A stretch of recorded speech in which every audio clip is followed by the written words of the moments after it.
Thank you, Mr. Speaker.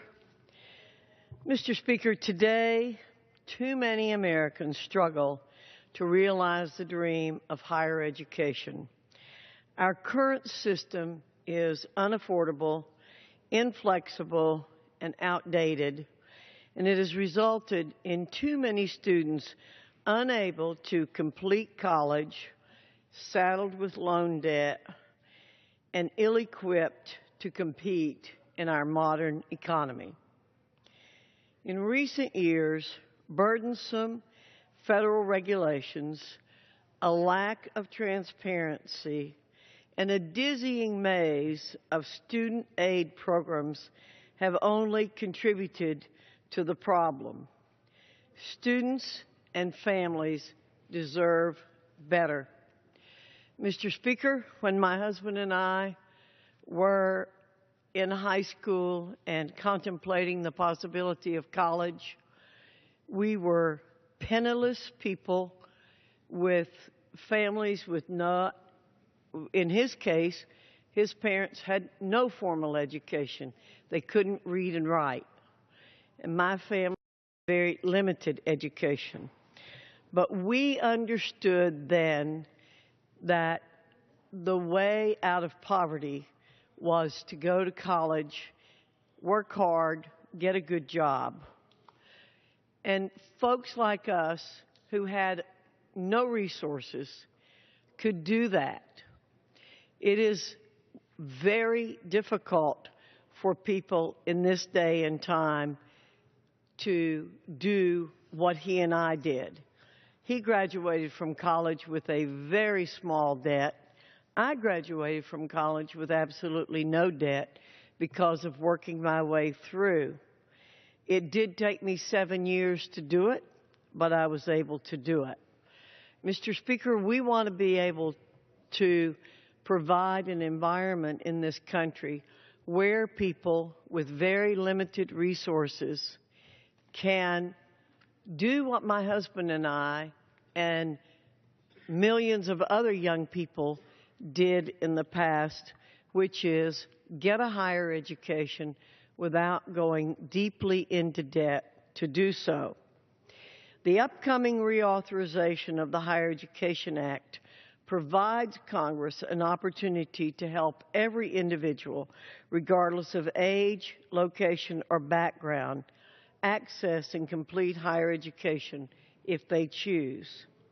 To inform the reauthorization process, the Education and Workforce Committee has held 15 hearings over the last several years. After receiving feedback from students, institutions, innovators, administrators, and researchers, the committee established a set of key principles that will guide our reform of the post-secondary education law.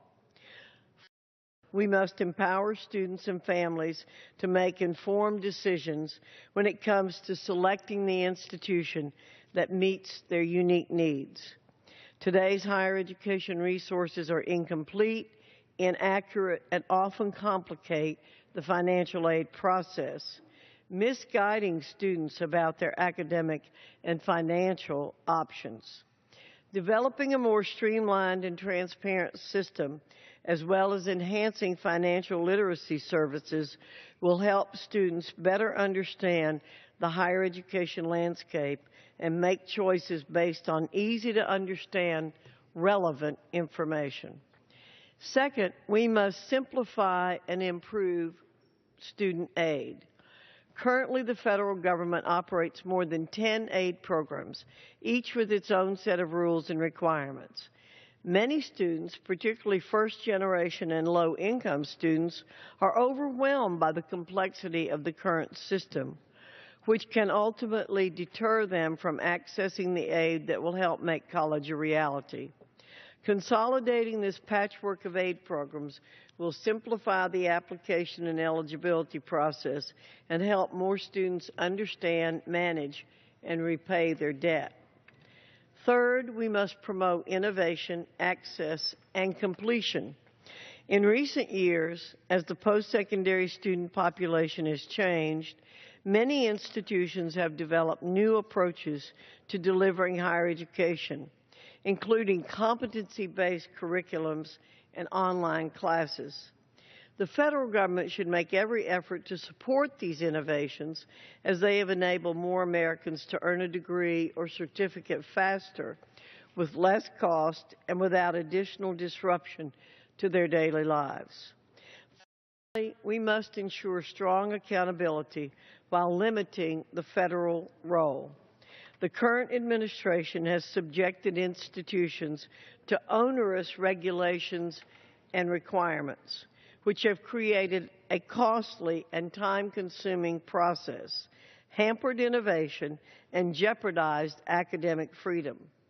Eliminating ineffective federal burdens will provide states and institutions the flexibility they need to deliver effectively a high-quality education to their students. We are confident that these pillars will translate into meaningful federal reforms that reflect the evolving needs of students and the workforce. Yesterday, the Subcommittee on Higher Education and Workforce Training held its first hearing of the 114th Congress, where we heard policy recommendations on how we can strengthen America's higher education system to serve students, families, workers, and taxpayers better. Former Indiana Governor and Purdue University President Mitch Daniels testified, quote, "It's my great hope that this Congress will have the courage to see the challenges and treat reauthorization of the Higher Education Act as an opportunity for reform," end quote. He continued, "The country needs a reauthorization that will reduce the costs of higher education's regulatory burdens, simplify and improve student aid, and create an environment more conducive to innovation in higher education," end quote.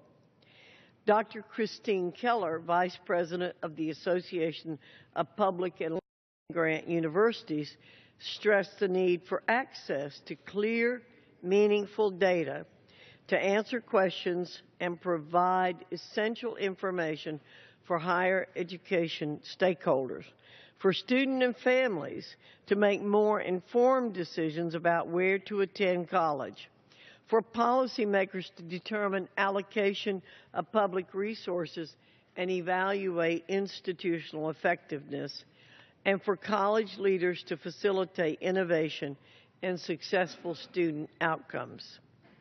After outlining several opportunities for simplifying federal aid, Mr. Michael Bennett, Associate Vice President for Financial Aid Services at St. Petersburg College, recommended a new repayment model that will simplify and streamline the repayment system by collapsing the various existing plans into two basic plans. Simplifying repayment for students would certainly decrease default rates and the taxpayer's burden of having to shoulder the cost of defaulted loans. In the coming months, there will be many conversations about what can be done to maintain the strength of our robust higher education system. We have a responsibility to act now to preserve our unique role in the world as a summit of opportunity. Thank you, Mr. Speaker, and I yield back.